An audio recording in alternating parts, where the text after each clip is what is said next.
We tend to assume that good sex is spontaneous sex. This is what we see all the time on film and TV, what we read about in novels, couples sharing a simmering moment of eye contact and then ripping each other's clothes off. As a sex educator and coach, I think this is the most damaging myth about sex, because the truth is many women never experience spontaneous desire. It is more likely in the first few months of a relationship, maybe up to the first year, when brain chemicals are sending us crazy with lust, making us want to procreate. But as we spend longer in a relationship and those brain chemicals settle down, we move to a desire type called responsive desire. To finish talking about spontaneous desire, it's actually considered clinically normal for a woman in a long-term relationship to never experience spontaneous desire. So if that's you, there's nothing wrong with you, and it doesn't mean that there's anything wrong with your relationship. I see this as one of the most transformational things that women can learn about sex science and about desire. So in responsive desire, we need to be in a sexually appealing scenario before we start to feel aroused, before we start to feel that sex is a good idea. How we bring this about is to put some effort into creating that scenario before we feel like it. So many couples, and I'm talking about my relationship as well, it can feel easier just to veg in front of Netflix or your viewing of choice. Going upstairs, having sex can feel like a lot of effort. But in order to trigger responsive desire, we need to put that effort in. So this could mean tidying the bedroom, having nice lighting, maybe taking a shower together, intimacy, kissing, cuddling, talking, and allowing time for desire to arise. What I am definitely not talking about is engaging in intimate sexual activity, and definitely not penetrative intercourse when you don't feel like it. So communication is important here, to know that either of you can say 20 minutes, half an hour in, actually, I'm still not feeling it, and that that's okay.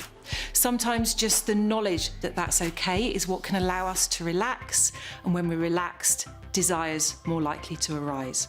If you have a man in your life, how is his arousal style changing? Typically, men experience much more spontaneous desire. But as they get older and as they spend longer in a relationship, they too shift more towards the responsive desire style. Now, if you both have responsive desire, you're never going to spontaneously feel like sex, let alone at the same time. And this is where we have a couple who say we're very much in love still, we still fancy each other, but we've realised it's been 2 months since we've actually had sex. What can we do about this situation? Now, I recommend actually diarising sex. Sitting down, comparing your diaries and setting out 2 hours, 3 hours, however long you can manage, that's going to be dedicated to sexual play. Now, if you are horrified by that suggestion, thinking, well, that's the least sexy thing ever, I challenge you to think about what was happening at the start of your relationship. You did plan sex, you made dates, you put that in the calendar. If we think about diarising sex in a positive and playful and curious way, it's actually something which increases the passion rather than it being a passion killer. If you don't have a partner at the moment, you can still do this. Diarise your own personal solo pleasure nights. If you're wondering where to get started with this, with the idea of scheduling sexual intimate playtime, but then what are you going to do or talk about? A good starting point is to reminisce about when you were first together. Research has shown that couples who do this, who reminisce about their early sexual days together, are the same ones who maintain a sexual connection going forward. A couple I work with who were very busy with young kids, they actually created what they called their play box. So they got a nice box and they filled it with photographs from early holidays together, from places where they'd had sexy fun, with sex toys, lingerie, poems, with a feather for sensual stroking.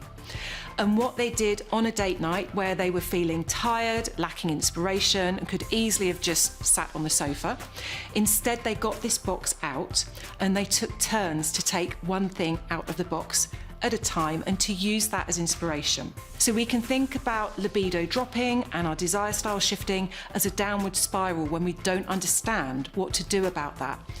These kinds of tips and suggestions, so scheduling sex, something like a play box, is reversing that into an upward spiral. And you'll find the higher up that spiral you get, the more you naturally desire sex.